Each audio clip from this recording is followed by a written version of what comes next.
Did you have an actress in mind when you wrote it? I actually don't. Usually when I write, I think of friends of mine. Right, that's right. I usually picture people that I know, right. And then it's when I finish the script, then I have to divorce myself from all these people that I know and start thinking about actors.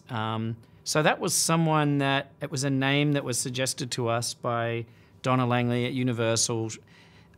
She had just worked with Elisabeth on Us, along with Jason, so they knew her from that film. I had never met her, but I loved the idea of her doing it. I had an awkward first conversation with her. My children were screaming in the back of the car. I was driving, I couldn't quite hear what she was saying, every other word, but I heard enough. When she was in Toronto? Yeah, she was in... Was that bad, a conversation? Yeah, it was awkward. I was driving, I was on a long car trip. My kids... You didn't tell me this. My children, by the way, immediately stopped yelling when we got off the phone. It was only while I was on the phone that they were yelling. And I couldn't quite hear what she was saying. It was a very awkward first conversation. And she was in Toronto, and but I heard enough to know that she wanted to do the film. So right at the end, she buried the lead right at the end. She said, well, I'm really looking forward to doing this. And I was like, wait a minute, I thought she was job interviewing me or feeling me out, but it turns out she had already decided she wanted to do it. She was just checking that I wasn't crazy. I just felt that that's the scariest version of the movie. I mean, horror is a genre where you have this one goal. It's kind of like comedy in that way, like they're close cousins, because comedy and horror are the two genres where you're looking for an involuntary vocal reaction from the audience. And that is your single barometer of success. Nobody's ever said like, oh, that comedy was hilarious, but it was all set in one room, so I hated it. Like, people don't care about, all they want is for a comedy to be funny. And the same is with horror. You just have this one barometer.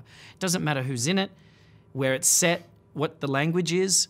What matters is how effective is it, how eerie, how tense, how suspenseful, how terrifying. If you can check those boxes, you're off to the races.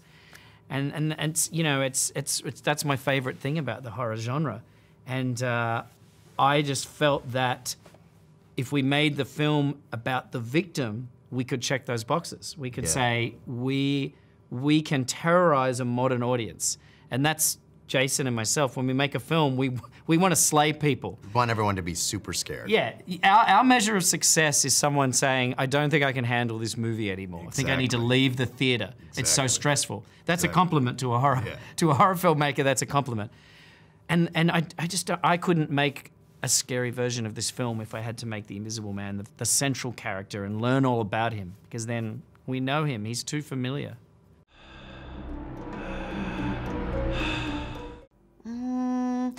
I'm not very good at doing a lot of preparation, so I usually just read the script over and over and over and over again, and then talk to the director a lot, and talk to the other actors, and you know, when a script is really good, when it's really well written, I find it does a lot of the job for you, and then it's my job just to find out exactly what maybe the director's going for, what he's trying to do with that scene, so that I can do that.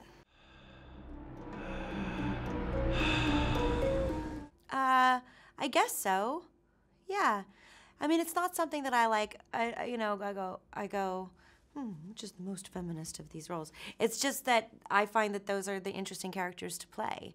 To me, being a feminist is being human, and I like playing humans. So, you know, to me, they go hand in hand. I think it is. To me, it's not so interesting to think like, I'm gonna make a movie about this topic and then craft the movie about that topic. Generally, those are movies I don't respond to.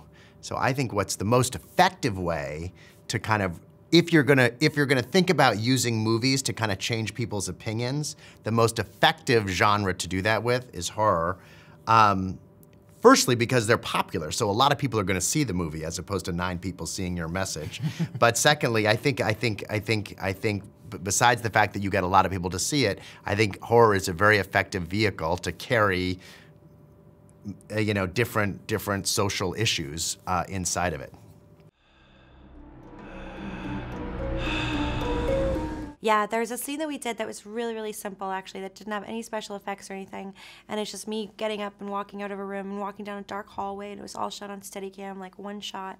And I walk into the kitchen and I turn the light on, and then I turn around and the door's open behind me. And there's just something very simple about it. The dark, just playing with light and darkness and your imagination. And there aren't any big bells and whistles, and there aren't any big special effects. It was just like a really classic, scary movie scene. And I love doing that. It's so cool. Have you ever seen one of those? No. Oh, it's really cool. It's awesome. I loved that camera so much. It has a voice that counts and stuff, and there's actually a name for it. The man named it, and I can't remember what it was called now. But I loved that camera. To me, the idea of you have to follow the camera is really interesting and cool. And you can never blame the camera. You never blame it. It's only going to be your fault if it doesn't work. And I loved it. And it moves so fast, this thing. I mean, it's like, I'm such a camera nerd, so I was just like, oh, it's thrilling.